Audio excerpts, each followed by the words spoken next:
अस्सलामुअलैकुम वरहमतुल्लाहि वबरकातुहू। ये देखो।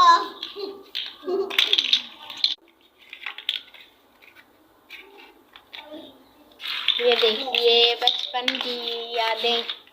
एक दिन हम भी ऐसे खेला करते थे।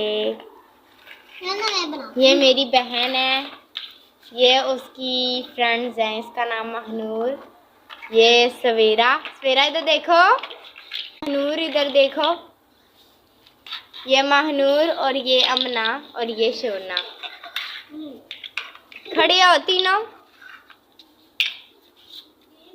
ये है 3 साल की। आपकी एज क्या है, कितने साल की हो? और अमना तुम कितने साल की हो? मैं 15 अच्छा, ये बाजी 15 साल की हैं, ये बाजी 8 साल की हैं। और ये जो है ना हमारा शहज़ादा जो है वो 3 माह का है।